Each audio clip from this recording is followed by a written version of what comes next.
help, or if you see this symbol, you need to get help immediately. Open hand, thumb across your palm, and close your four fingers into a fist.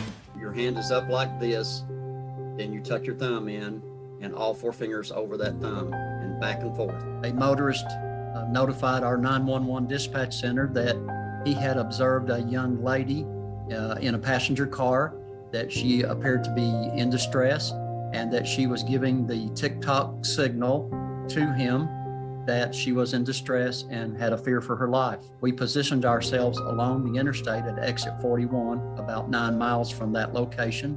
And our detectives even said that they looked in and the female was still giving that signal, which we didn't even know what it meant. We do now.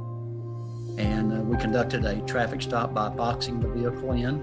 I got the 16-year-old missing person female out of the vehicle safely and arrested the driver, a 61-year-old male from the same town that this young lady was from. It was nice to see you again. Yeah, great to catch up. Yeah. Oh, can you share that banana bread recipe?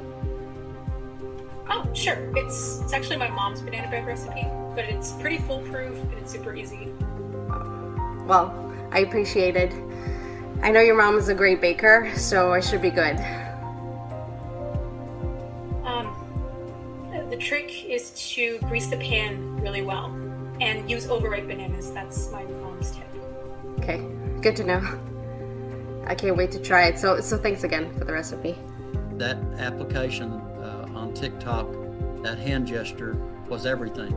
Had that not been transmitted by the young lady, had there not been someone out there that knew how to interpret what she was doing, then who knows, we may not have had a good resolution on this. And maybe this will be a good thing, because this story has went national, and we think that motorists and law enforcement agencies nationwide should be aware of this and know what this signal means, and I think it can be quite useful in the future.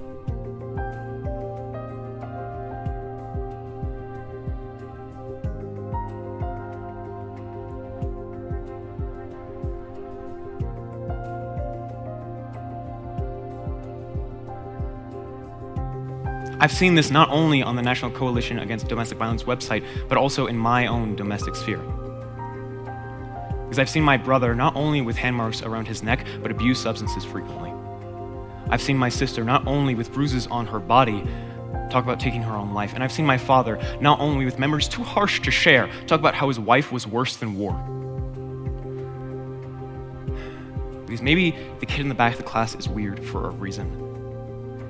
Maybe he doesn't do his homework because he's hanging out with his friends because he's scared of spending another 30 seconds around his parents.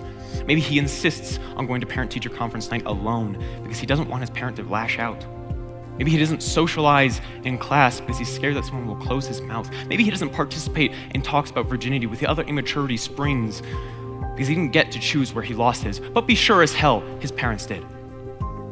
Maybe he's mad at the world because his parents chose not to be around him. Maybe he carries himself like his friends more than his parents because his parents didn't do the parenting. Because when you're orphaned, your parents didn't choose to leave you, but when they beat you, be sure as hell they chose that. It doesn't just stop with parents. When you're shown that people your own age have the same capacity of hatred, you start to forget they have the same capacity for love as well. When your brother is mimicking your parents so alike that you can't tell a difference in the beatings, that's a perfect example of the apple doesn't fall far from the tree. When all four of your kids want to kill themselves, there's your correlation, but the causation is just further up the familial road. So how the hell do we fix this? People are affected, and affected in a numerous amount of ways. So what do? We've thrown money at the problem. We haven't seen much difference. We have coalitions and government actions, so something should be happening, right? Not exactly. We've moved this into the realm of a social issue. We have stopped working in tandem with the government to try to minimize domestic violence. We have created a society where this is allowed. I agree with James Madison in Federalist Paper 10 when he says the only way to get rid of interest groups is to remove the causes and control the effects. The same can be said about domestic violence, though I agree for both. removing the causes.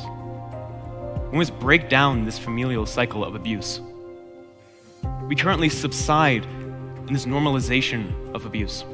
We subside in these harmful behaviors. We subside and laugh at jokes about victims. We make fun of them as if it's okay.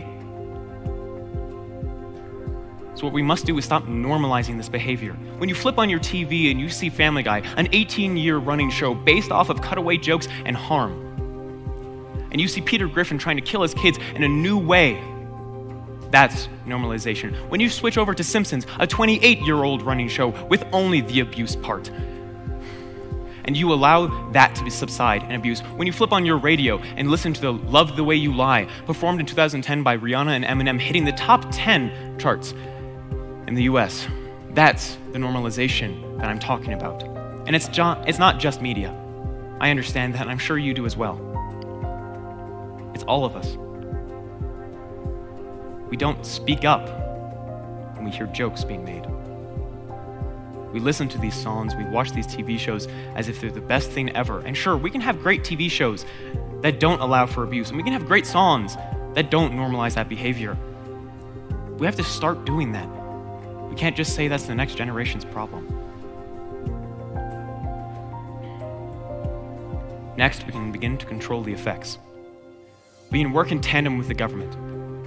The Violence Against Women Act of 1994 diverted $1.6 billion towards the conviction of abusers. Though if an abuser moves from state to state, they won't be prosecuted by the police, only prosecuted by courts, meaning they need to be brought before them. But that's the police's job. You see the issue. I know that system too well because that's what my mother did. She fled Utah and now she's walking around freely. Next, we can begin to listen to victims. I understand that might seem like a go happy lucky solution or something like that. But it's not just simply a measly thing. Listening to a victim can incredibly help the healing process, though we must take into account 3 major strategies when we do so. 1, actualize their age. That may sound weird, but just treat the person like the age they are. If you use an incredibly soft voice, trying to be as comforting as possible with just your voice, they may come across as like this 4-year-old. They may come across as someone who does not understand that people speak at a neutral tone. Then they start to forget that they are people as well, and that can incredibly slow the healing process. Secondly, if you're gonna hug them or hold their hand and try to comfort them that way, ask first. The victim was just subjected to abuse without their consent, so asking for their consent can do a lot in the healing process. And lastly, realize the healing process isn't instant. It's not like they go to therapy and they're better. Therapy is needed to combat the mental effects, but therapy is continuous. The healing process is a day-by-day assurance.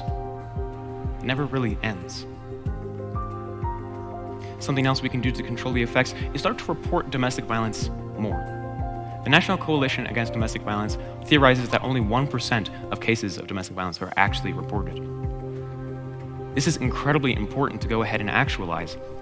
If we don't, then we realize that victims of domestic violence may be victimized multiple times, or multiple people may be being abused, though those cases aren't being reported and those abusers aren't facing justice. My hypothesis on why people are hiding their stories is because we've cultivated a society where it's not okay to talk about that, where you're considered a soft wimp if you talk about your experiences, or you're defined by your experiences, not by your moral character. We've created a society where that is not okay. So as people, we must go ahead and move our society to a society of acceptance. We do not define people about what has happened to them, but about who they are.